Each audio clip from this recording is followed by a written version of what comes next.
তো আমরা আম, এখানে হচ্ছে 4 ধরনের ভাউচার দেখতে পাচ্ছি। এসএমই এর জন্য 4 ধরনের ভাউচার।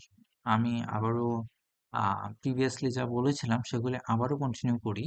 যেমন আমরা এক্সিকিউশনে দেখছিলাম ইয়ার এন্ড এক্সিকিউশন। এখানে হচ্ছে আপনি আপনার একটা বছরের পুরোপুরি হিসাব, হ্যাঁ, ধরেন আমার নতুন হালখাতা শুরু হবে, হ্যাঁ, নতুন হালখাতা আমি হচ্ছে শুরু করব। সেক্ষেত্রে আমরা নতুন হালখাতা শুরু করার পূর্বে আমরা ইয়ার এন্ডটা এক্সিকিউট করে নেব, নতুবা আমরা পরের বছরের যেতে পারবো না বা পরের বছরের হিসাব সফটওয়্যার করতে পারবে না। ঠিক আছে, সফটওয়্যার যে সামারি রিপোর্ট সেটার জন্য আমরা ইয়ার এন্ড এক্সিকিউশন করব। সেটিংস এর মধ্যে আমরা সবার প্রথমে অ্যাকাউন্টিং এর সেটিংস এর মধ্যে চার্ট অফ অ্যাকাউন্ট সাজিয়ে নিব। অবশ্যই চার্ট অফ অ্যাকাউন্ট সাজিয়ে নেওয়ার পরে আমরা হচ্ছে ওপেনিং ব্যালেন্স এন্ট্রি দিব। আর এসএমই কনফিগারেশনটা এটা আমাদের আপাতত এখনই লাগতেছে না। হ্যাঁ, এসএমই কনফিগারেশনটা আমরা হচ্ছে বিলিং এর সময় আমরা এটা করে নিব। ঠিক আছে, ওকে। তো আমরা এখন এখানে এসএমএ ভাউচার্স এর মধ্যে আমরা ইনকাম দেখছিলাম, এক্সপেন্স দেখছিলাম, তারপরে হচ্ছে আমরা দেখছিলাম রিসিভ দেখছিলাম, তারপরে হচ্ছে আমরা পেমেন্ট দেখছিলাম। হ্যাঁ, আমরা ইনকামটা একটু দেখি। ঠিক আছে, এই ইনকামের মধ্যে আপনি হচ্ছে এখানে ইনকাম অ্যাড করতে পারবেন। এই ভাউচার্স থেকে আমরা যদি ইনকামে যাই, ইনকামের জন্য যত ভাউচার্স আছে সব আপনি এখানে অ্যাড করতে পারবেন, জাস্ট অনলি ইনকামটাই অ্যাড করতে পারবেন। তো আমরা এখানে যদি অ্যাড ইনকামে ক্লিক করি, তাহলে ইনকামের এই যে ভাউচার ফর্মটা আমরা দেখতে পাচ্ছি, এখানে শুধুমাত্র ইনকামের হেডগুলোই উঠে আসতেছে।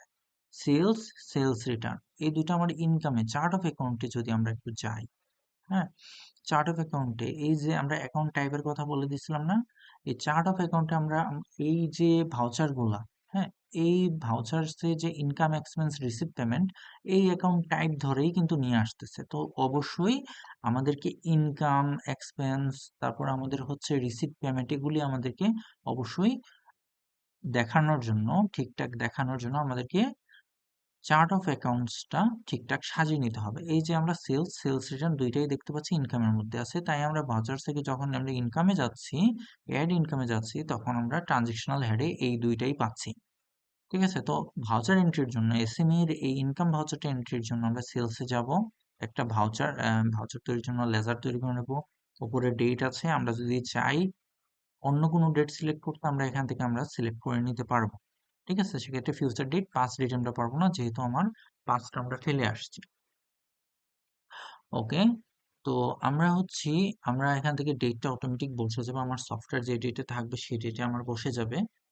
আর হচ্ছে এখানে আমরা অ্যামাউন্ট দেব, ধরলাম আমার একটা অ্যামাউন্ট দিলাম 1 টাকা, আমি 1 টাকা দিয়ে দেখাই ট্রানজেকশন বাই ক্যাশ।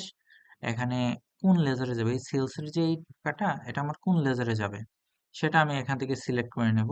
আমি ন্যারেশনে লিখলাম যে আমার সেলস। এখানে ন্যারেশনটা কি, ন্যারেশনটা হচ্ছে একটা নোটের মতো।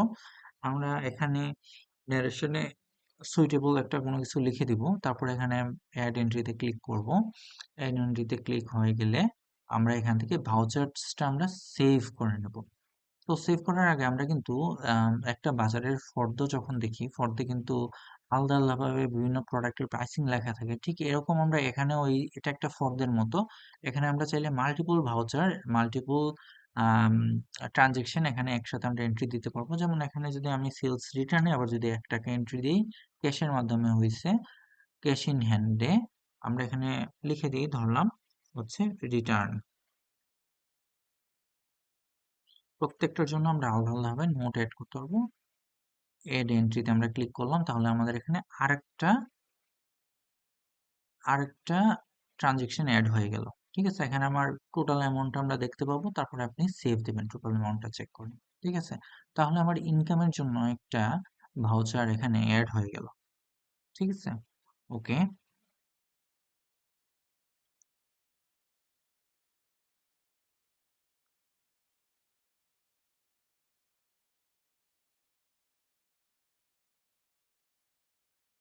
আমরা এখানে দেখতে পাচ্ছি আম, দুইটা ভাউচার অ্যাড হয়েছে, একটা হচ্ছে সেলস আর একটা হচ্ছে সেলস রিটার্ন।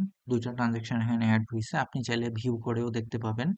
আমরা এখানে দেখতে পাচ্ছি অ্যামাউন্ট হয়েছে 1 টাকা, 1 টাকা অ্যামাউন্ট দেখতে পাচ্ছি, ট্রানজেকশন বাই ক্যাশ, কাস্টমার নেই। হ্যাঁ, এখানে আমরা কাস্টমারে কোনো কিছু আমরা দেই নাই, এজন্য কাস্টমার এখানে আসে নাই, ব্যাংকও আসে নাই, যেহেতু আমরা ব্যাংকও সিলেক্ট করি নাই। যদি ব্যাংক সিলেক্ট করতাম, এখানে ব্যাংকের নাম আমাদেরকে দিতে বলতো ওই ফর্মটায়। ব্যাংকের নাম যদি দিতাম, সেক্ষেত্রে এখানে ব্যাংকটা দেখাতো। ঠিক আছে, এগুলি চাইলে আপনি এখান থেকে ডিলিটও করতে পারবেন, আবার সেগুলিকে আলাদাভাবে এডিটও করতে পারবেন। আপনি চাইলে অ্যামাউন্ট এখান থেকে ক্লিক করে অ্যামাউন্টটা এখান থেকে আপনি বাড়িয়ে নিতে পারেন, যে আমার অ্যামাউন্ট দিতে ভুল হয়েছে, আপনি এখান থেকে অ্যামাউন্টটা বাড়িয়ে নিতে পারবেন, এডিট করে নিতে পারবেন। ঠিক আছে, তো আমি ডিলিট করে দিলাম দুইটা। ঠিক আছে, আমি দুইটা ডিলিট করে দিলাম। তো ঠিক একইভাবে আমরা এক্সপেন্স অ্যাড করতে পারবো। একইভাবে আমরা হচ্ছে রিসিভ, আমরা কি কি করছি, যেমন হচ্ছে আমার বিভিন্ন কালেকশন থাকতে পারে। হ্যাঁ, আমরা এখান থেকে দেখতে পারবো। আর ঠিক একইভাবে আমরা সাপ্লায়ারকে যে পেমেন্ট করি, আমরা এখান থেকে সেই পেমেন্টটাও করতে পারবো। ঠিক আছে, এখন আমরা যদি পেমেন্ট করি, এখানে এই যে দেখেন সাপ্লায়ার পেমেন্ট, অলরেডি আমার সাপ্লায়ার লেজার গুলো দেখিয়ে দিয়েছে, যেগুলি হচ্ছে আমার লাইবিলিটি থেকে আসতেছে। ঠিক আছে, আবার আমার এখানে যদি আমরা একটু যাই হচ্ছে রিসিভে, আমার যে রিসিপ্ট গুলা আছে আমার সেলস বাবদ বা আমার কালেকশন বাবদ, আমি এখান থেকে সেগুলি এন্ট্রি দিতে পারবো। ঠিক আছে, এগুলি আপনারাই ভালো বুঝবেন যে আপনাদের কোনটা ইনকাম, কোনটা রিসিভ, কোনটা পেমেন্ট আর কোনটা এক্সপেন্স। ঠিক আছে, এখান থেকে আমরা রিপোর্টস দেখতে পাবো, কিছু বেসিক রিপোর্ট। যেমন আমরা যদি প্রো ভার্সনে থাকি, আমরা হচ্ছে ট্রায়াল ব্যালেন্স, ক্যাশবুক, ব্যাংক বুক। ঠিক আছে, আমরা এই অ্যাডভান্স রিপোর্টগুলো আমরা দেখতে পাবো প্রো ভার্সনে। আর এছাড়া আমাদের বেসিক ভার্সনে আমরা লেজার রিপোর্ট দেখতে পাবো, যেমন আমাদের লেজার ওয়াইজ কত ব্যালেন্স আছে, এই লেজারে আমার টোটাল কি কি ট্রানজেকশন হয়েছিল, সেগুলি আমি এখান থেকে দেখতে পাবো। যদি আমি ধরেন আমি ক্যাশ ইন হ্যান্ড সিলেক্ট করলাম, ভাউচার টাইপ অল দিয়ে, আমি একটা আমি দেখতে চাইবো এখান থেকে আমার কি কি ভাউচার্স আমার হয়েছিল। হ্যাঁ, আমি সে সাপোজ হচ্ছে উম, আমি একটা ডেট সিলেক্ট করলাম, ধরলাম হচ্ছে এখানে 20 তারিখ, 20/5/26 থেকে এই টুডের ডেট পর্যন্ত আমি যদি ফিল্টার এখানে করি, তাহলে আমি দেখতে পাচ্ছি আমার এখানে কি কি ভাউচার হয়েছিল।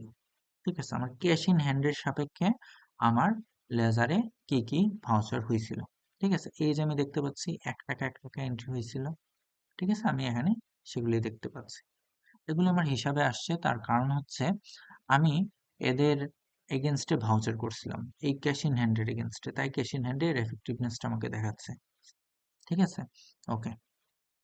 আমরা এরকম হচ্ছে ফাইন্যান্সিয়াল পজিশনে যদি যাই, ব্যালেন্স শিট, আমরা ব্যালেন্স শিট এখান থেকে দেখতে পাবো। জিরো ব্যালেন্সে যদি আপনি ন দেন, তাহলে আমার যেই লেজারে ব্যালেন্স নাই, সেই ব্যালেন্স আমার সেই লেজার আমাকে দেখাবে না। কিন্তু যে লেজারে আমার ব্যালেন্স আছে, সেই লেজার আমাকে সে দেখাবে। যেমন আমি প্রথমে ন দিয়ে দেখাই। ন দিয়ে যদি আমি এখান থেকে সে হচ্ছে আহ, আমি এখানে ডিসেম্বর দিয়ে আমি রিপোর্টটা দেখবো, বা নভেম্বর দিয়ে আমি দেখবো। আমি যদি ফিল্টার করি, আমি এখানে শুধুমাত্র যেই যেই লেজারে আমার ভাউচার হয়েছিল, কিংবা যে যে লেজার আমার ব্যালেন্স আছে, সেই সেই লেজার আমার এখানে দেখাচ্ছে। ঠিক আছে, আবার যদি জিরো ব্যালেন্স আমি ইয়েস দিই, ইয়েস দিয়ে ফিল্টার করি, সে আমাকে সবগুলি লেজার দেখাবে। ঠিক আছে, ওকে। এখন এখন আমরা যেহেতু রিপোর্টগুলো দেখে ফেলছি, আমাদের অ্যাকাউন্টিং পার্ট শেষ। আমরা হচ্ছি আহ আমাদের দৈনন্দিন কাজগুলা, যে আমি আমার কত টাকা এন্ট্রি হয়েছে, হ্যাঁ, আমার কতগুলা আমার আমার ক্যাশে কত টাকা আমি কবে এন্ট্রি দিছি, এগুলো আমি আহ, এখানেও আমি সেগুলি দেখতে পাবো। ঠিক আছে, আমার এখানে চার্ট আকারে আসবে। ঠিক আছে, ওকে। তো আমাদের এই বিলিং এর টিউটোরিয়ালটা আপাতত, অ্যাকাউন্টিং এর টিউটোরিয়ালটা আপাতত শেষ। আমরা নেক্সটে হচ্ছে বিলিং এর টিউটোরিয়ালে যাব।